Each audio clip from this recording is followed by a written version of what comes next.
Olá, boa noite. Patos de Minas registra mais 2 mortes por Covid-19 e mais 35 casos são registrados no final de semana. Festa com aglomeração de jovens em Lagamar causa indignação. Minas Gerais é um dos estados que menos aplicou recursos em saúde durante a pandemia. Municípios sentem falta de apoio e investimentos do estado. Corrida à procura de remédios para tratar Covid faz desaparecer das prateleiras medicamentos de uso regular para doentes crônicos. Cachorros derrubam mulheres em Patos de Minas e evidenciam problema de animais abandonados na cidade. Igrejas reabrem, mas festas religiosas não podem. Na edição desta segunda-feira tem também a análise da notícia. Fique ligado, o NTV News está começando.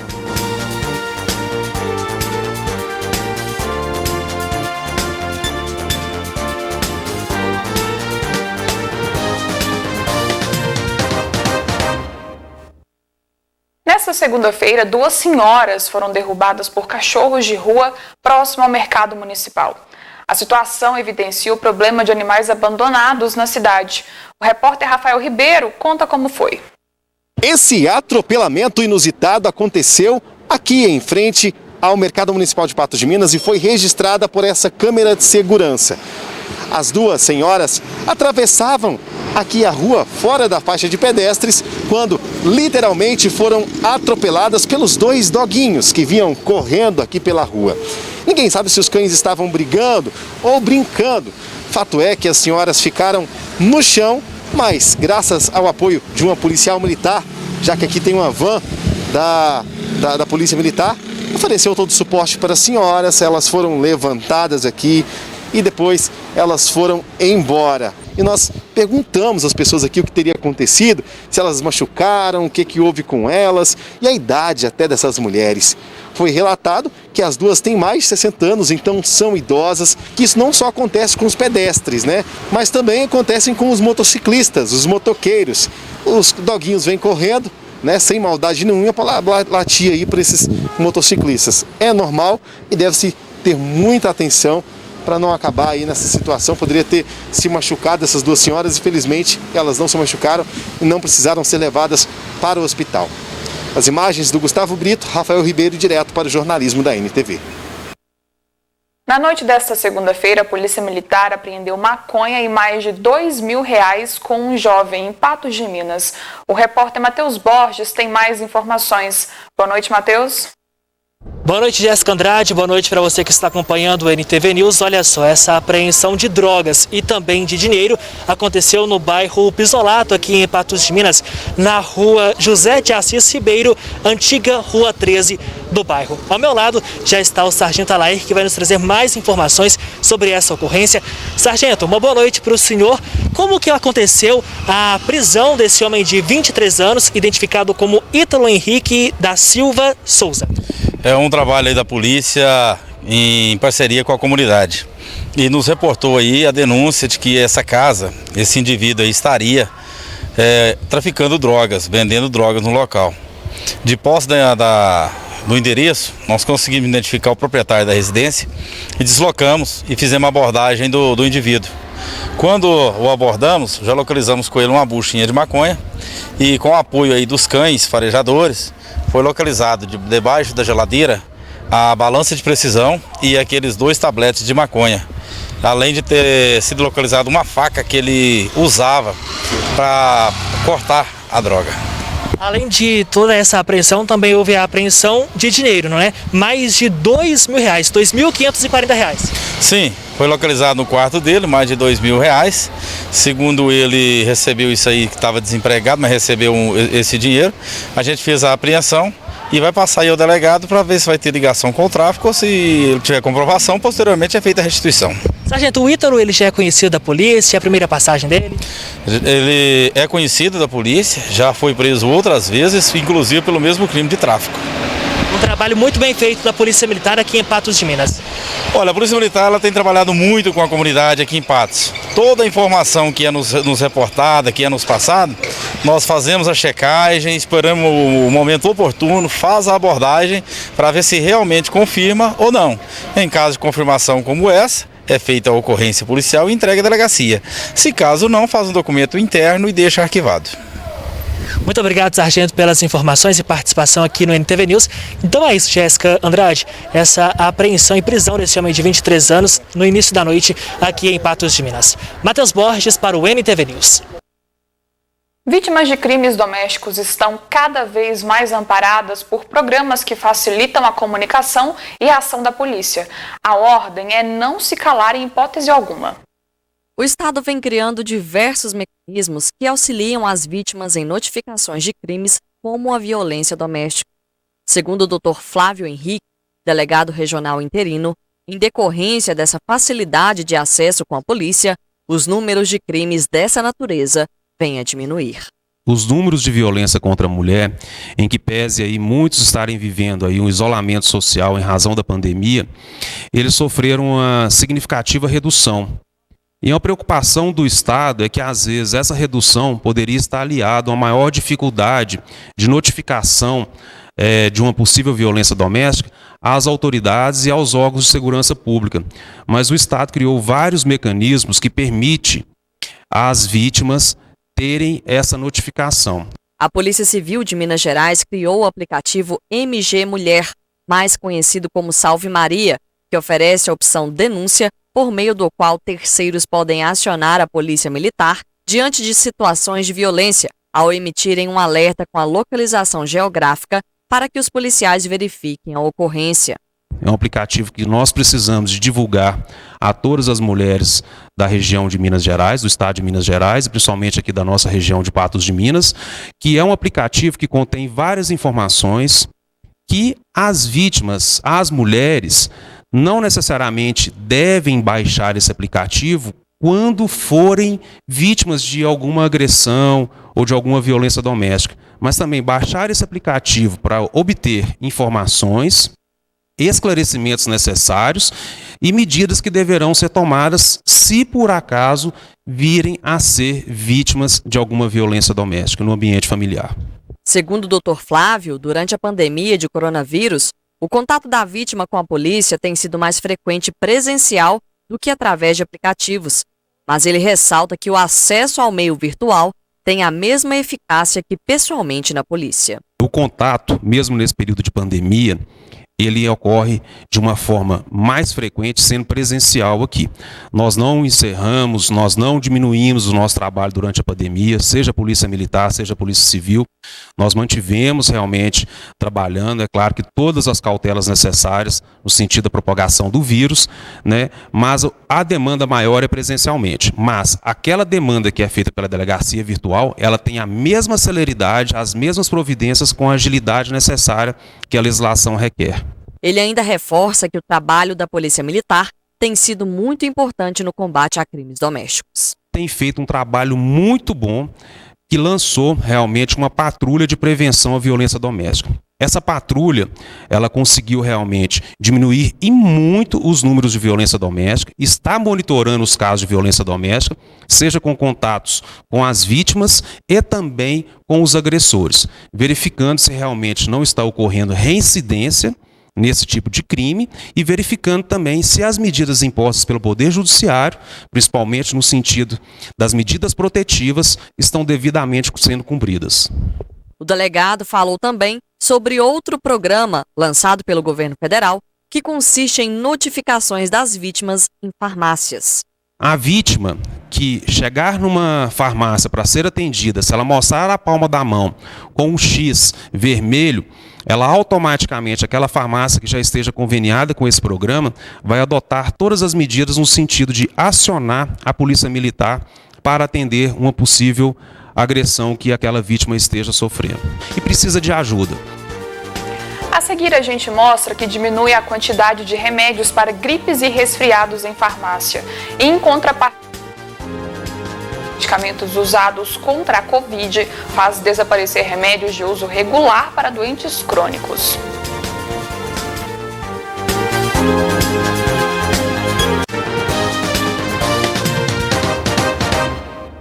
Olha só, Um levantamento da Equivia em março, quando começou a pandemia no país, mostrou que a compra de medicamentos antigripais cresceu significativamente. Entretanto, no mês de junho, as vendas desses remédios despencaram. O isolamento social é uma das explicações. O levantamento aponta que em março deste ano o crescimento na compra de medicamentos antigripais foi de quase 50%, chegando a 26.560.000 unidades, o que representou receita de 282 milhões e meio de reais. Nos meses seguintes, no entanto, até junho deste ano, essa venda caiu no comparativo com o ano passado. O recuo em junho foi também de quase 50%, quando foram vendidas 10.890.000 unidades, ante 19.200.000 caixas no mesmo período de 2019. A receita em junho deste ano foi de 118.490.000 reais. Já em junho de 2019, foi de 222.360.000 reais. Segundo o gerente farmacêutico Paulo César, o que houve na verdade foi um aumento na compra de vitaminas e suplementos no início da pandemia, no lugar dos medicamentos antigripais. Desde o início da pandemia, o pessoal, como forma de precaução e de se imunizar contra o coronavírus, né, todo mundo com medo, passaram a procurar bastante, aumentou bastante a venda de suplementos alimentares, né, as famosas vitaminas, principalmente que tem efeito na imunidade. Tradicionalmente, nessa época do ano, no início do inverno, que o tempo é mais seco e frio, as vendas costumavam aumentar, mas esse ano a gente teve essa redução de cerca de 50% em relação ao ano passado. Até o final de julho, a compra de medicamentos antigripais continua reduzida, já a de vitaminas se manteve.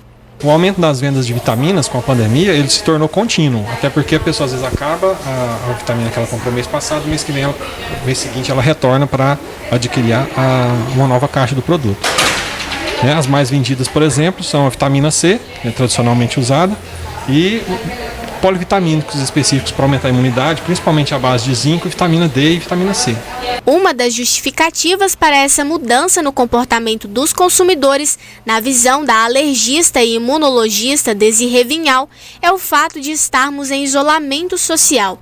Com a medida de distanciamento social associado ao uso da máscara, ao uso da higiene, não tem mais as escolas, não tem mais as reuniões, né? Aquele contato próximo. Se uma pessoa está gripada, ela acaba não te passando. Então, com isso, você adoece menos e você consome menos medicação sintomática.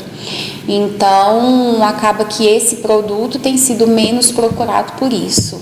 Mas vale reforçar que, além desses cuidados, o que realmente é efetivo em se tratando de prevenção de doenças é ter hábitos saudáveis para manter a imunidade alta. O que é de efetivo para prevenir doença respiratória viral são as medidas de uma qualidade de vida. Então, eu dormir bem, eu comer bem, ter uma refeição saudável todos os dias, praticar atividade física, bebida alcoólica não ser exagerado. E, sem dúvida, quando um paciente tem uma doença alérgica, principalmente a rinite, todo paciente que tem rinite que não é tratado favorece pegar mais resfriados. Por quê? Um paciente que tem rinite, não trata essa rinite, a barreira mecânica de proteção dela, que toda pessoa tem no nariz, é uma barreira mais frágil. Então, por isso, uma rinite bem tratada significa menos resfriado. Alguns remédios usados no protocolo da Covid-19 fazem parte do tratamento contínuo de doentes crônicos, fora que alguns medicamentos sofreram com a escalada de preços.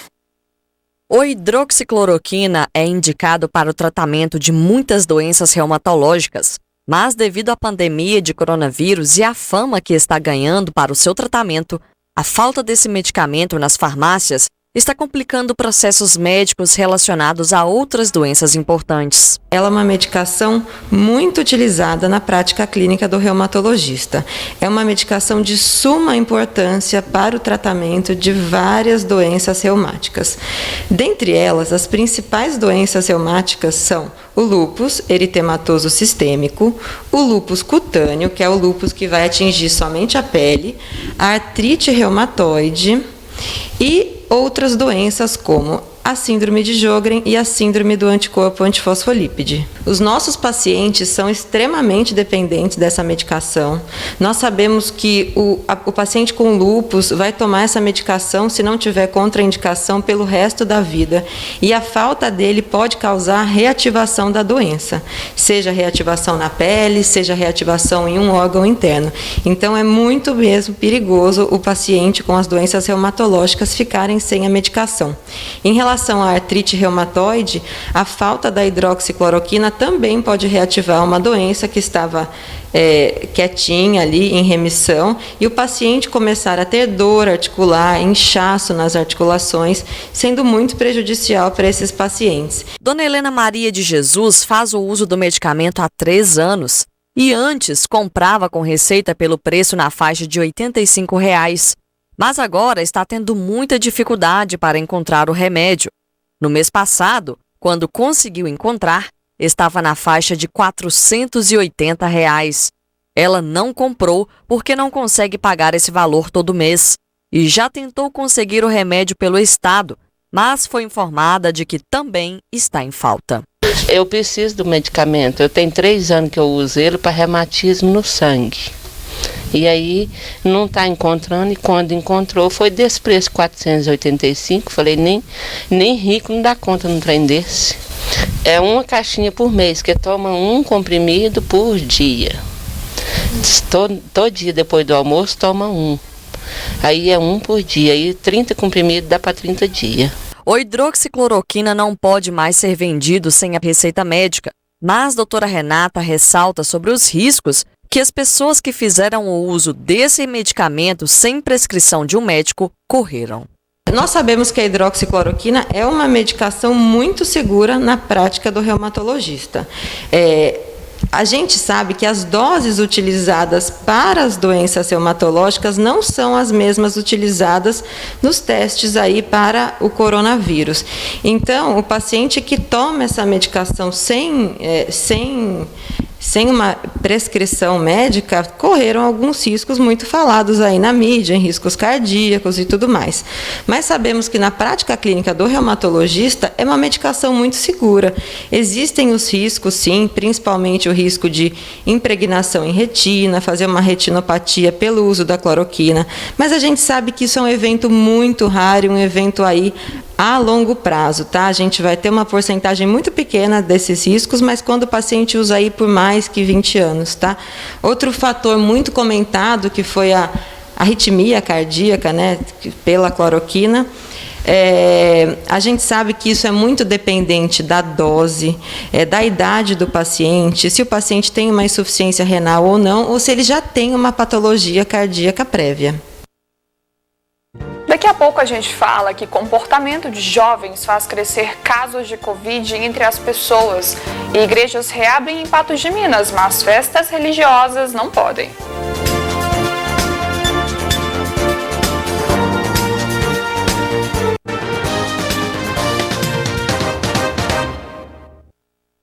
Nada de romaria e celebrações especiais na nossa região em louvor à Nossa Senhora da Abadia, comemorada no próximo dia 15. As missas estão autorizadas com a presença de fiéis, mas desde que obedecidas às regras, a começar pela quantidade de pessoas dentro dos templos religiosos. A partir desta segunda-feira, as igrejas e templos religiosos estão liberados para receber os fiéis, desde que cumpram as medidas de segurança e de prevenção à Covid-19. Nessa semana, é celebrada a tradicional festa de Nossa Senhora da Abadia, que este ano será diferente. Nós iremos aqui na nossa paróquia, na paróquia Nossa Senhora da Abadia, em Patos de Minas, nós iremos celebrar a novena, né? Nós iniciamos no dia 7 a nossa novena, termina dia 15 a novena em louvor à Nossa Senhora da Abadia, e somente ali com poucas pessoas.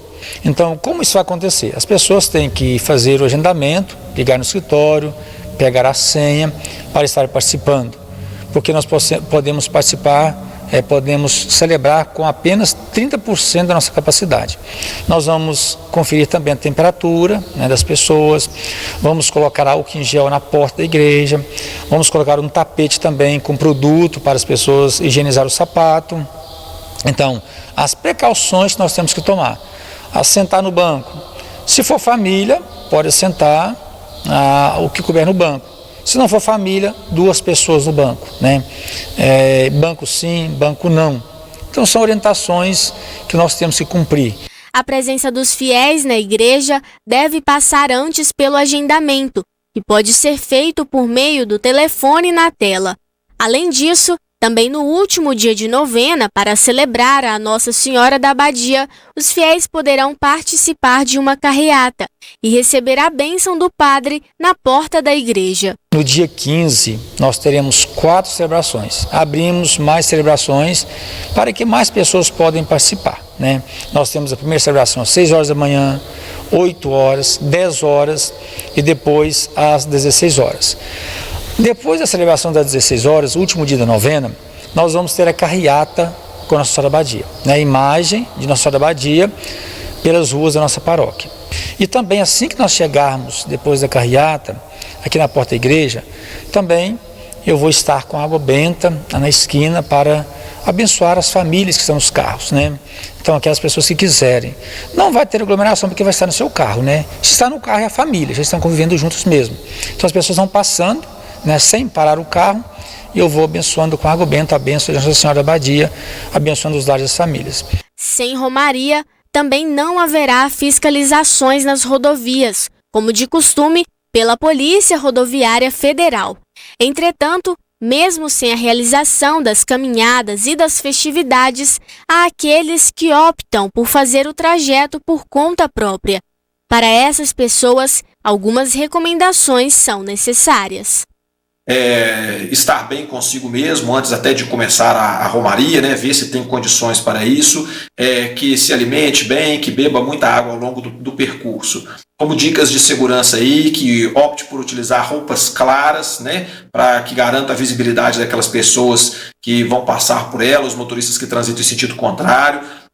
Coletes reflectivos, faixas reflectivas, e quem tiver um objeto luminoso que garanta a própria visibilidade, mas tome cuidado para que essa luz não ofusque o motorista que vem em sentido contrário. E para os carros de apoio, a gente lembra que o uso do acostamento era para situações de emergências. Assim sendo, quando o carro de apoio for parado para dar um apoio aos romeiros, que ele opte por utilizar entradas de fazenda, e nessas situações que se afaste o máximo possível do bordo da rodovia transitável, para que não chame a atenção dos outros motoristas que estão passando pelo local.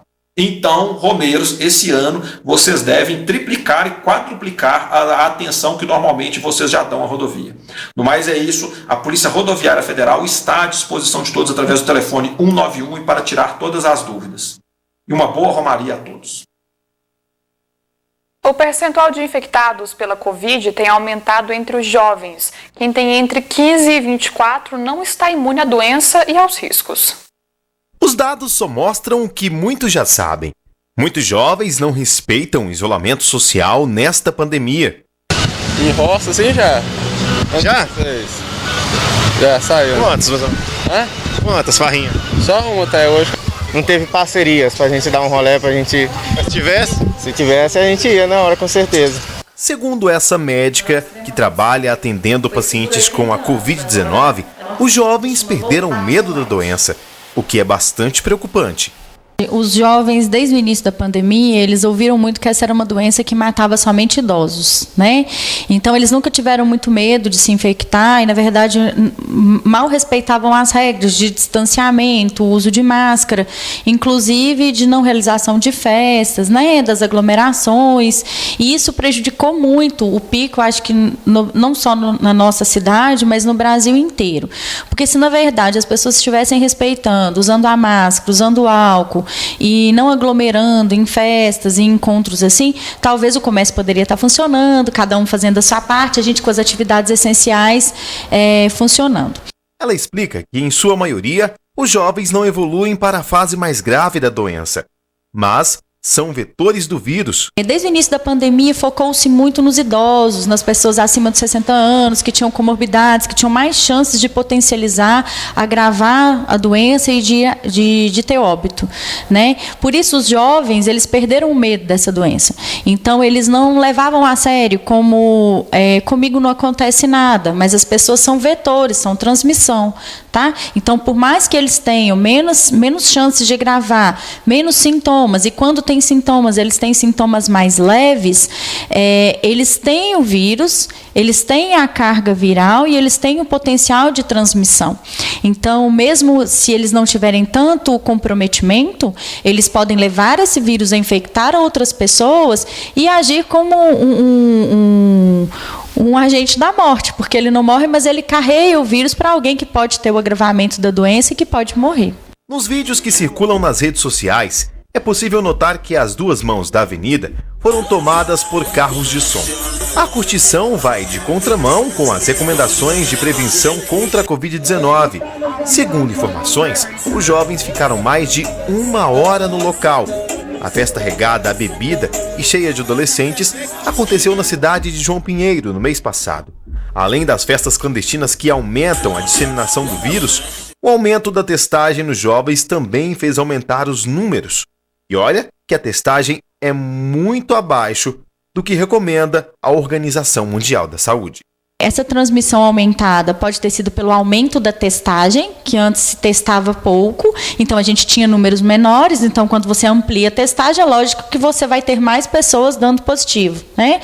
Então você amplia o número de testagem, então aparecem mais números positivos. E o que a gente teve também foi um desrespeito total das questões da aglomeração. A gente teve aí festas com 100 pessoas, muito pessoal jovem reunido em chácaras, na casa de amigos, desrespeitando completamente esse distanciamento, tá? Isso pode ter agravado muito essa questão da transmissão. Daqui a pouco a gente chega com a análise da notícia aqui no News. Patos de Minas registra mais 2 mortes por Covid-19 e mais 23 casos são registrados no final de semana. Minas Gerais é um dos estados que menos aplicou recursos em saúde durante a pandemia. Municípios sentem falta de apoio e investimentos do estado.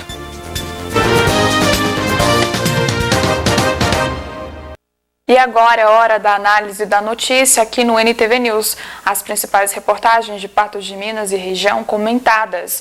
Quem fala com a gente hoje é a diretora de jornalismo da NTV, Ludmila Bahia. Oi, Ludmila, boa noite. Como vai? Boa noite, Jéssica. É isso aí, começando mais uma semana e, para variar, recheada de informação.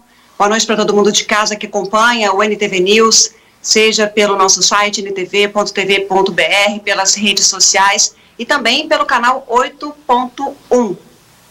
Tem muita notícia hoje para comentar, né, Ludmila? Até porque o final de semana também foi recheado de informações. Com certeza, tem muitas informações aí para a gente discutir. Começamos falando de Covid, claro, né? Analisando algumas questões, alguns números, o comportamento de Patos de Minas com relação aos dados, às novas infecções. E a gente tem na tela esses números para a gente mostrar agora, né, Jéssica? Vamos lá, vamos começar então com os dados sobre coronavírus aqui em Patos de Minas. Como o último boletim foi divulgado na sexta-feira, o nosso comparativo hoje é de sexta para esta segunda. Então, na sexta-feira, dia 7, eram 1.457 casos confirmados. Hoje são 1.480. Agora, vamos voltar para o início, né, do comparativo. Os casos tratados, 1.179. Hoje, 1.214. Recuperando em casa, 217. Hoje, 206 pessoas se recuperam. Os pacientes internados na sexta-feira eram 33, hoje são 30, sendo que hoje 16 estão em UTI. A gente teve um aumento de 3 pessoas que estão agora em leitos de UTI. Os óbitos confirmados também tivemos um aumento de sexta, em que eram 27, e hoje 29. E os óbitos em investigação a gente mantém com um óbito em investigação. Pois é, Jéssica, isso significa que Patos de Minas continua em alerta. A situação nem um pouco confortável na cidade, porque que aí a gente tem registros importantes com relação a novos infectados, a gente tem uma diminuição de pessoas internadas em leitos clínicos, mas na outra ponta a gente tem mais pessoas internadas em leitos de UTI e mais 2 óbitos confirmados que não estavam aí na lista de óbitos investigados. Então a cidade continua em alerta sobre a atual situação da Covid-19. E se a gente analisa lá a questão de ocupação de leitos de UTI e clínicos também na cidade, olha só, a gente tem uma tela também que mostra esse comportamento de sexta, quando foi dado aí o último boletim da Vigilância em Saúde da Prefeitura de Patos de Minas, com os dados atualizados nesta segunda-feira.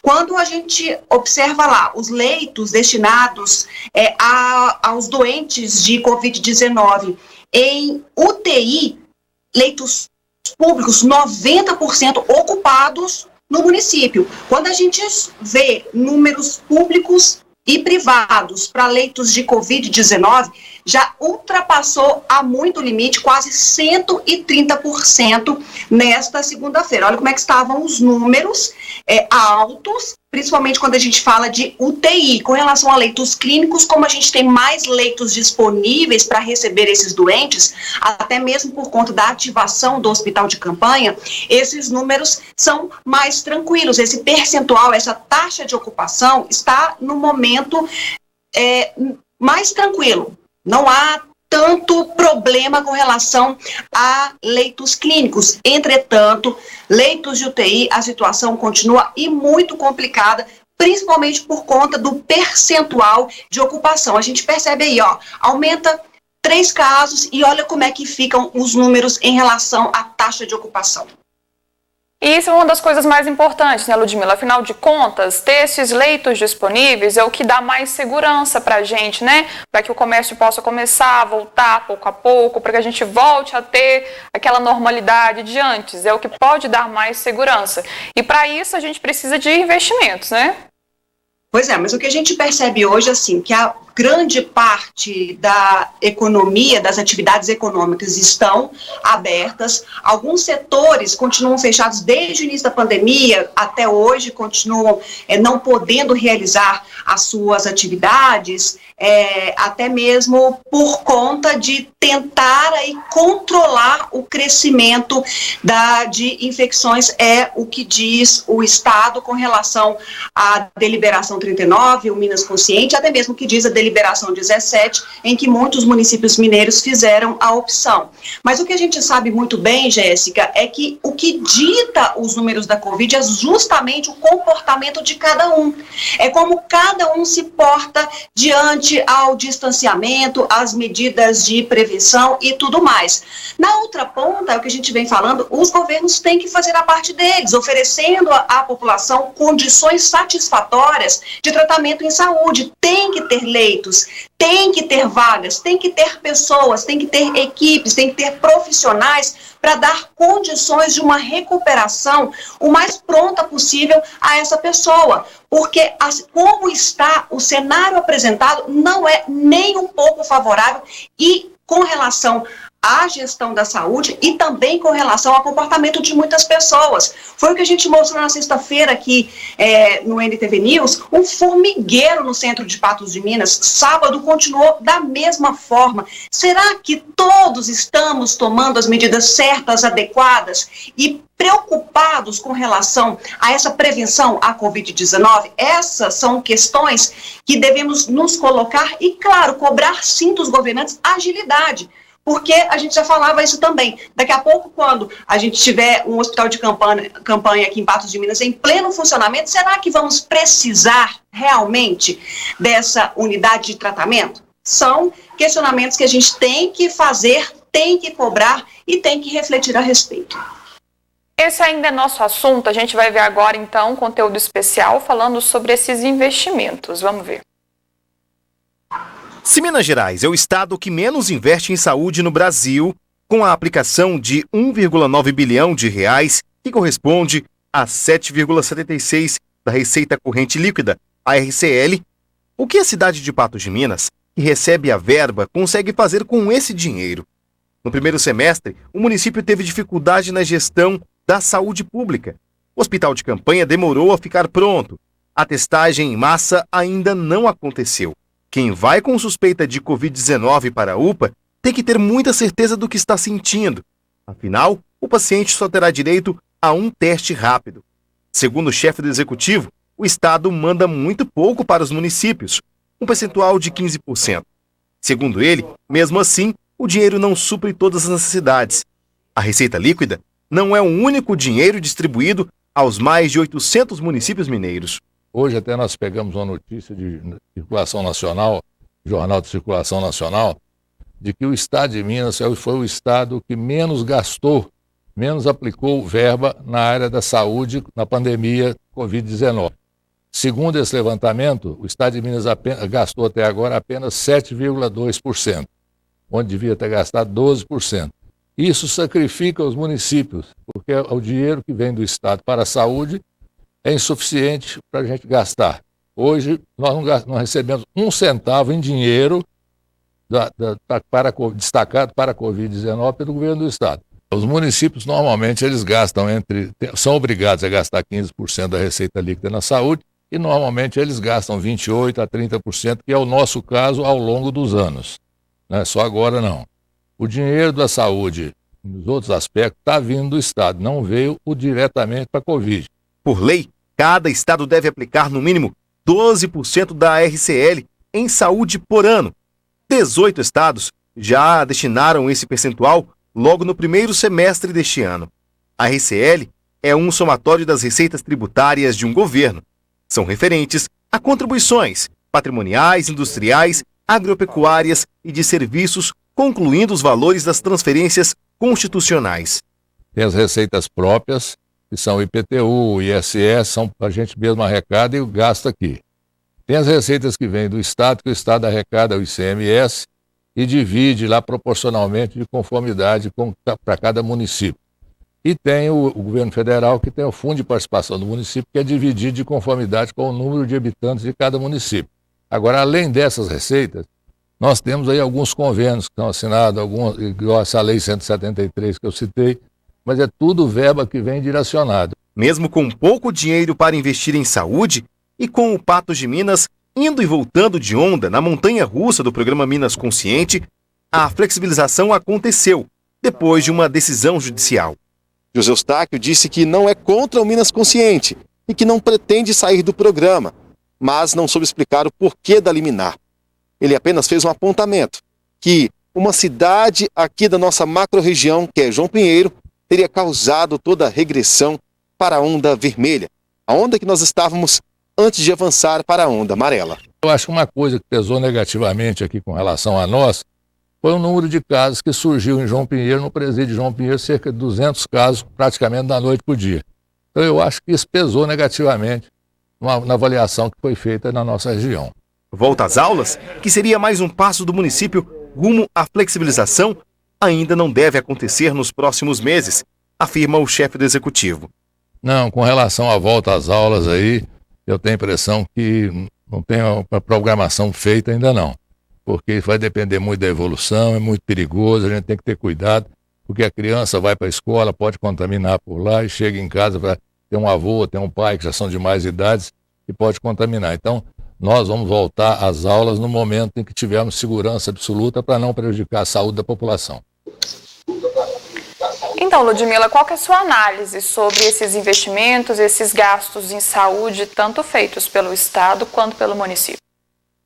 Jéssica, é um retrato aberto para qualquer pessoa que tenha um mínimo de entendimento saber o que é investido hoje, tanto pelo município, quanto pelo Estado, quanto pela União, não tem sido suficiente para abarcar, para dar conta de toda essa necessidade, principalmente agora com o episódio da pandemia. E é a saúde cobrando a conta do acumulado ao longo dos anos. Não é algo somente que explodiu agora. A gente percebe isso porque se a gente tivesse um investimento, um cuidado, um olhar maior para esse para essa área, que é uma das prioridades para qualquer gestão pública, nós não estaríamos da forma como estamos. A gente, claro, diante de uma pandemia, é uma situação adversa, é complicado, é um planejar da noite para o dia, é um fato diferente que muda toda a programação, todo o processo, mas nós estamos colhendo agora tudo que nós fizemos ou tudo que os gestores no passado fizeram. Falta de investimento, falta de políticas públicas, de um olhar mais cuidadoso, de eficiência no sistema. Então, é um acumulado dos últimos tempos. E aí o Zema foi para a rede social e falou, não, olha, nós estamos investindo. Na verdade, não foi só quase 8% de investimento, enquanto a lei nos obriga a investir pelo menos 12%. Nós investimos aí muito mais do que isso. Nós investimos 16%. E aí a gente fica esperando esses números já que foram lançados pela própria Secretaria de Fazenda. Então não é nenhum número criado pela imprensa, provocado pela imprensa. É um número que é fornecido pelo próprio Estado. Então, isso nos chama a atenção com relação a esse comportamento. Com relação à fala do prefeito, em relação à última fala que a gente colocou ali da volta às aulas, é claro que não dá para fazer nenhuma previsão no momento, apesar de algumas cidades, alguns estados brasileiros já terem dado aí uma permissão ou uma previsão sobre volta às aulas, né? Alguns já retornaram, outros estão programando a sua volta, como o próprio estado do Rio de Janeiro. Então, é preciso da gente fazer pelo menos esse planejamento, ou o que se espera em relação à educação, porque daqui a pouco a educação, assim como a saúde, também vai cobrar a conta, também vai mostrar os seus lapsos, também vai mostrar esse gargalo e esse abismo aberto em relação à oferta, à qualidade e à disponibilidade da educação. O prefeito coloca em relação ao Minas Consciente, criticando, e agora com essa questão de a cidade funcionar na onda amarela por força de liminar. Na quinta-feira, quando acompanhamos a coletiva, explicando algumas situações do coronavírus, algumas medidas do município, o vice-prefeito de Patos de Minas deixou claro, Paulo Mota deixou claro, o meu repúdio ao Minas Consciente. É um programa que nós não concordamos. E aí, a gente de novo pergunta e insiste junto com o prefeito José Eustáquio, por que estar num programa ou num plano em que é desacreditado pelo município? Por que o município, então, não migra para a deliberação 17, que é outra possibilidade de enfrentamento à pandemia, e cria os seus mecanismos, as medidas baseados no que o Comitê da Covid-19 propõe para o enfrentamento dessa doença? São aqueles questionamentos que a gente vai falar. E em relação não foi apenas João Pinheiro que teve um aumento importante de casos, Patos de Minas, olha os números que a gente acabou de falar em relação à taxa de ocupação de leitos, uma situação complicada, crescimento no número de óbitos, e outras cidades da região também vivem uma situação complicada. No Noroeste, Unai é um exemplo onde a gente teve um surto de Covid em um abrigo de idosos em que vários morreram. Então, as cidades, uma hora ou outra, uma em um momento registra mais casos, outra em outro momento, e assim vai. É mesmo como uma onda. Até porque também daqui a pouco a gente volta a falar do Minas Consciente, né? Vamos para o intervalo e na volta a gente fala sobre o programa.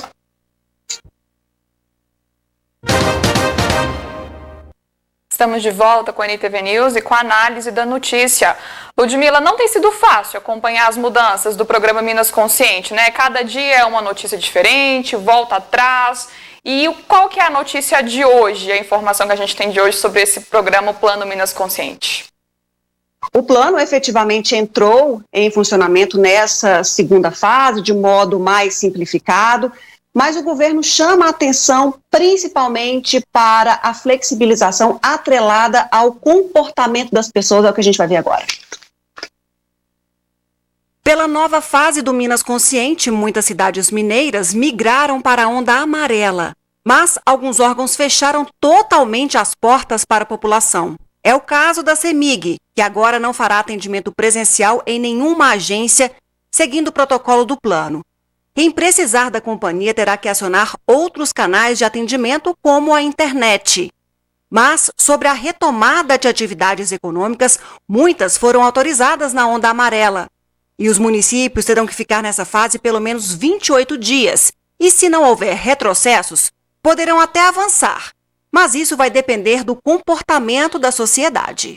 Essa retomada das atividades, as ondas que estão vindo, elas nada mais são do que uma conquista da sociedade que conseguiu, através do distanciamento adequado, das medidas de autoproteção, limitarem a transmissão dos vírus nessas regiões e, consequentemente, fazer jus a ter um pouco mais de liberdade econômica, um pouco mais de possibilidade de sair às ruas. Cada cidadão que quiser progredir cada dia mais no seu dia a dia, na possibilidade de melhorar a atividade econômica, ele tem que manter esse esforço pela conquista, esse esforço por controlar a transmissão dos vírus das várias formas que nós temos de distanciamento. Ainda é cedo também pensarmos sobre abandono de qualquer medida em prevenção ao coronavírus, afirma o secretário de Saúde de Minas. Para nós pensarmos em parar de usar as máscaras, eu acho ainda muito precoce. Eu acho que esse é o mecanismo de proteção que nós teríamos. A forma mais simples de nós nos protegermos seria usando as máscaras, com todas as críticas possíveis, com todas as dificuldades possíveis. As empresas também devem ficar vigilantes e até mesmo as pessoas atentas se esses estabelecimentos estão seguindo os protocolos de segurança à risca. Se o protocolo ali naquela loja, naquela indústria, aonde que for, se está sendo seguido à risca, se está sendo feito da melhor forma possível ou se pode ainda melhorar. É esse tipo de comportamento que vai refletir lá na frente na diminuição da transmissão da doença e, consequentemente, na melhora dos indicadores e, consequentemente, na migração das ondas do Minas Consciente. Então, Ludmila, a fala final do secretário é o que a gente vive falando aqui no NTV News, né? O quanto o comportamento do indivíduo é importante durante essa pandemia. É o comportamento singular, nesse caso, que faz a diferença, né? Para que os números não aumentem, a taxa de contágio também diminua. Ou pelo menos que esses números fiquem controlados. Só que, Jéssica, infelizmente, em muitos momentos não é o que nós estamos vendo, porque flexibilização não combina com aglomeração. Então, o comportamento do outro pode estar atrapalhando um comerciante que está no sufoco, que precisava abrir para poder melhorar os números da sua empresa. Olha só essas imagens que a gente tem de uma festa, de um luau que aconteceu nesse final de semana e ganhou as redes sociais. Essa festa aconteceu na estrada que liga Lagamar a Vazante. Então, a moçada foi para a rua, reuniu ali na praça, depois foi para outros locais festejar, feliz da vida, num momento em que não está para festa, que não está para aglomeração, que não está para essa quantidade de pessoas juntas. Então, esse comportamento aí vai exatamente na contramão do que o secretário de Saúde fala. Olha, esse tipo de comportamento aí vai atrasar ainda mais que a gente chegue na onda verde que tanto queremos. É o sonho, né, a onda verde. Com certeza. E, Ludmila, acho que para a pessoa se destacar nesse momento que é tão difícil, de crise, às vezes a criatividade tem que prevalecer, né? Então nós vamos passar essa matéria hoje, que a gente prometeu na sexta, não colocou na sexta, prometeu no sábado, não colocou, mas hoje a gente mostra assim. Hoje porque então, vamos lá. Para encantar a clientela, Jéssica, não basta apenas você entregar um produto com muita qualidade. Muito bem feito. É preciso apostar em outros sentidos. Foi o que fez um empresário aqui de Patos de Minas. Alguns empresários vivem a incerteza nos rumos dos negócios. Essa incerteza de vai e volta, né, abre, fecha, tanto o movimento nosso quanto o fluxo dos funcionários, porque aí a gente suspende e aí volta e a gente tem que retomar. Então, assim, é muito complicado, sabe? Por questão de sobrevivência, foram obrigados a experimentar novas formas para fazer o seu produto chegar até a clientela. A gente não trabalhava com o delivery. E muitos restaurantes ou até pessoas informais já trabalhavam com o sistema de delivery. Então, a gente entrar nesse mercado para concorrer com eles foi bem difícil. Está sendo muito difícil, que a gente teve que se adequar totalmente. No restaurante do Rogério, foi do mesmo jeito. E nós não trabalhávamos com delivery pelo tipo de comida, pelo serviço que a gente queria ter com os clientes, mas aí veio essa nuvem, né, que fez a gente realmente se enquadrar no mercado. E mediante a isso, a gente começou a fazer o delivery. Mas o dono de restaurante não queria apenas entregar comida, queria também encantar o cliente. Foi aí que ele começou a dar cara nova, cheia de personalidade e otimismo, às embalagens. Comecei a pintar uma por uma, cada uma de uma forma, com coisas que eu precisava ouvir, com coisas que seriam positivas para mim, que eu acho que seriam positivas para todo mundo, que todo mundo tinha necessidade de ouvir, de alimento. Estava doando e recebendo uma energia assim, de crescimento, de poder passar uma coisa bacana nesse período que até hoje eu acho que nós estamos vivendo, assim, de sentimento, né? Porque está rolando ainda a pandemia, mas eu acho que o sentimento que a gente tem de coisas que não estão resolvidas. Então, assim, a minha intenção foi essa, passar comida, né, gostosa, comida bem feita, comida simples, comida com afeto, e ao mesmo tempo ir numa embalagem que mostra que todas as pessoas são importantes para nós. A cada pincelada, a embalagem parda e sem graça ganha colorido e mais sentido. A arte explicita palavras encorajadoras, no momento marcado por dúvidas. Deu nova utilidade para o que antes nem dávamos tanta atenção. Alguns mostravam assim, a gente não precisa só da comida. Isso que chegou para nós aliviou, né? Acrescentou. Alguns transformaram as sacolas em quadros, outros colocaram como cachepôs para vaso. Cada um fez a sua transformação. Acho que alguns guardaram, outros não. Então, assim, é uma escolha de cada um. Alguns transformaram tipo lixeira seca, né, só de papelzinho seco mesmo. Eu acho que foi muito legal. E o principal, eu acho que as pessoas receberam um carinho, que foi de verdade, que está sendo e vai continuar sendo.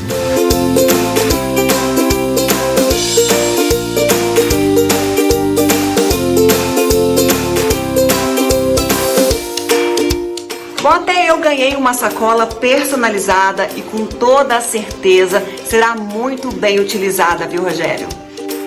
E fica a dica expressa na embalagem de arte. Viva com entusiasmo. Vida combina com alegria, com amor e doçura. Tenha fé. Seja luz.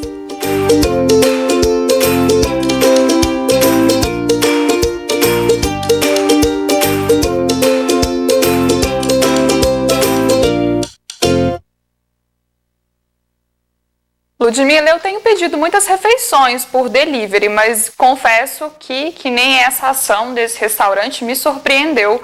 Deve que você recebe a refeição até com mais aconchego, né? Primeiro você encanta com os olhos pelo que você recebe. Muito legal que eu tenho recebido algumas coisas, Jéssica, quando eu peço pelo telefone, alguns recadinhos à mão, sabe? Aqueles adesivos que você coloca na embalagem. Eu acho muito legal quando alguém me manda alguma coisa e que tem o meu nome, que tem ali uma frase, que tem uma sugestão, que tem um agradecimento dessa forma personalizada. Até quando você ganha uma bala, que seja, quando a pessoa te manda qualquer coisa, mas que tem ali a personalização, que aquilo é para você, tem um sabor muito mais especial. E essa embalagem linda aqui que o Rogério fez, por enquanto, está aqui enfeitando essa parte que eu uso aqui de casa, está decorando esse cenário. Mas, Jéssica, vale até uma moldura, não vale? Com certeza vale uma moldura. Eu ia te dar essa sugestão agora. Muito bem feito, o trabalho é muito criativo E é isso que você disse, a sensação quando a gente recebe um embrulho de uma embalagem assim personalizada é outra, né? Às vezes tem uma frase que motiva o dia e dá aquele up, né? Com toda certeza. Então fica a dica aí para os comerciantes encantarem os seus clientes nos vários sentidos, porque faz a diferença. Palavra das consumidoras. Ludmila, muito obrigada pelas informações, pelo bate-papo hoje. Amanhã a gente volta a conversar aqui no NTV News. Se Deus quiser, a gente volta com muito mais. Beijo. Tchau, tchau. E muito obrigado também a você de casa que nos acompanhou na edição de hoje do NTV News. Não se esqueça que mais informações você também pode encontrar no portal Pato Já. Eu volto amanhã às 19 horas. Boa noite.